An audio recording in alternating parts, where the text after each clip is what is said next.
ఒక చిన్న ఇంట్లో ఒక చిన్న బాబు ఉండేవాడు. ఆ బాబు అమ్మా నాన్న ఇద్దరూ చాలా బిజీ. ప్రతిరోజూ ఉదయం ఆఫీస్కు వెళ్ళి రాత్రి ఆలస్యంగా ఇంటికొచ్చేవారు.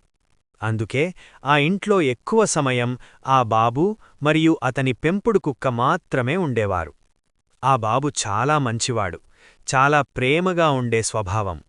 ప్రతిరోజూ ఉదయం ఆ కుక్కకు అన్నం పెట్టేవాడు, నీళ్లు కూడా పోసేవాడు. తర్వాత దానిని వాకింగ్కి బయటికి తీసుకెళ్లేవాడు. ఒకరోజు వాకింగ్కి వెళ్ళినప్పుడు బయట చాలా స్ట్రీ డాగ్స్ కనిపించాయి. వాటికి తినడానికి ఫుడ్డు లేదు, తాగడానికి నీళ్లు కూడా లేవు. వాటిని చూసి ఆ చిన్నబాబు చాలా బాధపడ్డాడు. ఆ రోజునుంచి తన ఇంటి దగ్గర ఉన్న స్ట్రే డాగ్స్కి కూడా అన్నం మరియు నీళ్లు పెట్టడం ప్రారంభించాడు. ప్రతిరోజూ చిన్న బౌల్లో నీళ్లు పోసి బయటపెట్టేవాడు. మెల్లగా ఆ డాగ్స్ అన్నీ ఆ బాబు దగ్గరకు వచ్చి ఆనందంగా తినేవి. కొన్ని రోజులకు వేసవికాలం ప్రారంభమైంది. ఎండ చాలా ఎక్కువగా ఉంది.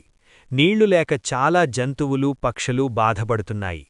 అప్పుడా బాబు తన ఇంటి ముందు ఒక చిన్న పాత్రలో నీళ్లు పెట్టాడు. ఆ నీళ్లు తాగడానికి పక్షులు కూడా వచ్చాయి. కుక్కలు పక్షులు అన్నీ ఆ చిన్నబాబు వల్ల ఆనందంగా నీళ్లు తాగాయి. ఆ చిన్నబాబు ఒక చిన్న పని చేశాడు, కాని అది చాలా పెద్ద సహాయమైంది. మెసేజ్: వేసవికాలంలో బయట ఉన్న జంతువులకు పక్షులకు నీళ్లు మరియు కొంచెం ఆహారం పెట్టండి. మనకు చిన్న పని అయినా వాటికది ప్రాణం కాపాడే సహాయం. ఈ స్టోరీ మీకు నచ్చితే లైక్ చేయండి, షేర్ చేయండి, కమెంట్ పెట్టండి. ఇంకా ఇలాంటి ఇంట్రెస్టింగ్ స్టోరీస్ కోసం మా ఛానల్ను సబ్స్క్రైబ్ చేయండి.